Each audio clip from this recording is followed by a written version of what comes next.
दो बातें आपको निर्भय बना देंगी, निडर बना देंगी। तपश्चर्या च दानम च कर्तव्यमु अभयम सदा। ये दो चीजें हमें अभय कर देती हैं, भय मुक्त कर देती हैं। एक है तप और एक है देने की भावना। हमारे ग्रंथों में लिखा है कि आपने जीवन में जो कमाया है उस धन को 5 भागों में बांटिए। यदि आप ऐसा नहीं कर पाए तो आप बहुत बड़ी गलती कर गए। आपने जीवन में लाख कमाया, 10 लाख कमाया, उसके 5 भाग करें।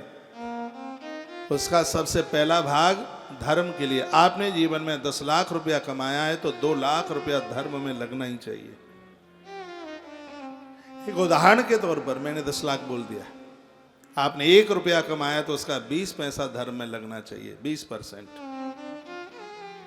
एक भाग धर्म के लिए और एक भाग बच्चों के लिए। आपने जीवन में 20 लाख कमाया है तो बच्चों को देने का अधिकार सिर्फ 4 लाख ही है, इससे ज्यादा नहीं है, इतना है। एक भाग धर्म के लिए, एक भाग बच्चों के लिए, एक भाग बच्चों की छत के लिए, जिसमें उस घोंसले में वो रह सके। यह भी एक माता पिता का बहुत बड़ा दायित्व है। आप मनुष्य बनकर के आए हैं, आपके बच्चे आपके होते हुए किराए में ही रहे नहीं।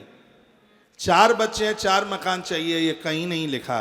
ये जरूर लिखा है 4 बच्चे हैं, उनके लिए एक छत तो होनी ही चाहिए। तुम 4 के लिए 40 प्लॉट खोजते हो, ये आपकी तृष्णा है।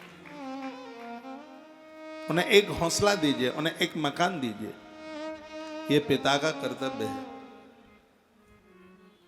आपके होते हुए बच्चों पर ऋण ना हो, उनके ऊपर कर्जा ना हो, और बच्चों के जवान होने पर माता पिता के पास कर्जा ना हो। ये भी बातें हमारे ग्रंथ में ही है।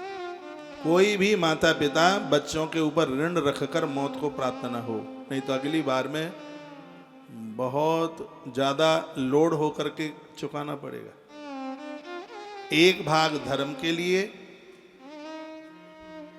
एक भाग बच्चों के व्यापार इत्यादि के लिए, उन्हें सेट करने के लिए, शादी विवाह के लिए, एक भाग उनकी छत के लिए।